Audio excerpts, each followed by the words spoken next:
লক্ষ্মীপুরে কলেজ পড়ুয়া ছেলেকে গ্রেফতারের পর বাবার মৃত্যু। কোটা সংস্কার আন্দোলন ঘিরে সহিংসতার অভিযোগে বিস্ফোরক আইনে করা একটি মামলায় বাসা থেকে কলেজ পড়ুয়া ছেলেকে গ্রেফতার করে নিয়ে যাচ্ছিলেন পুলিশের সদস্যরা।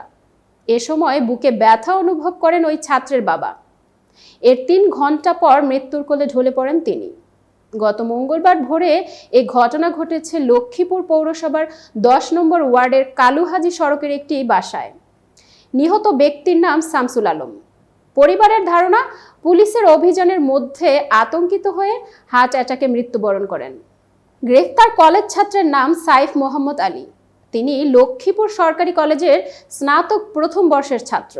পুলিশ জানায়, কোটা সংস্কার আন্দোলন ঘিরে ২১ জুলাই লক্ষ্মীপুরে উত্তর তেমুহনী এলাকায় জেলা বিএনপির সদস্য সচিব শাহাবুদ্দিন সাবুর বাসার সামনে ককটেল বিস্ফোরণ ও ইট পাটকেল নিক্ষেপের ঘটনা ঘটে। এ সময় পুলিশের কাজে বাধাও দেওয়া হয়।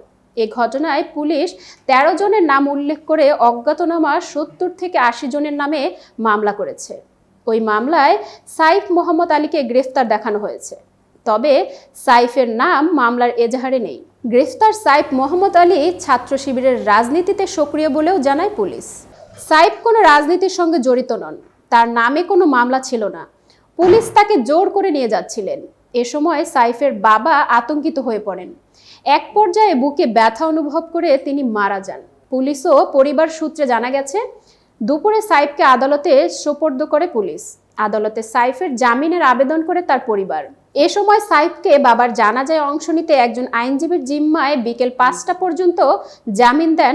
এতক্ষণ বার্তা বৈঠকের সাথে থাকার জন্য ধন্যবাদ। নতুন নতুন তথ্য পেতে বার্তা বৈঠকের ইউটিউব চ্যানেল ও ফেসবুক পেজের সাথেই থাকুন।